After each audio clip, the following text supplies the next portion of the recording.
আমাকেও বলে বাংলাদেশি। আপনারা জানেন আমি বীরভূমের একটি গ্রামে জন্মগ্রহণ করেছিলাম,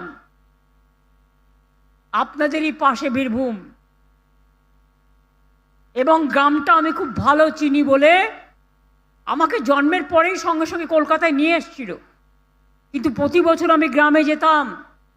আমি গ্রামের আল ধরে হাঁটতে পারি, গ্রামের পুকুরে সাঁতার কাটতে পারি, ধান কাটতে পারি, মাছ ধরতে পারি, রান্না করতে পারি। এসব ছোটবেলায় গ্রামে গিয়ে গিয়ে শিখিয়েছি, এবং তাই আমি মনে করি সেই মেধাই আসল মেধা, যে জন্মায় মাটির ঘরে। সেই মেধাই আসল মেধা, যে কর্ম সৃষ্টি করে। সেই মেধাই আসল মেধা, যে সাধারণ মানুষ হয়ে জন্মায়। আমাকেও বলে বাংলাদেশি। আপনারা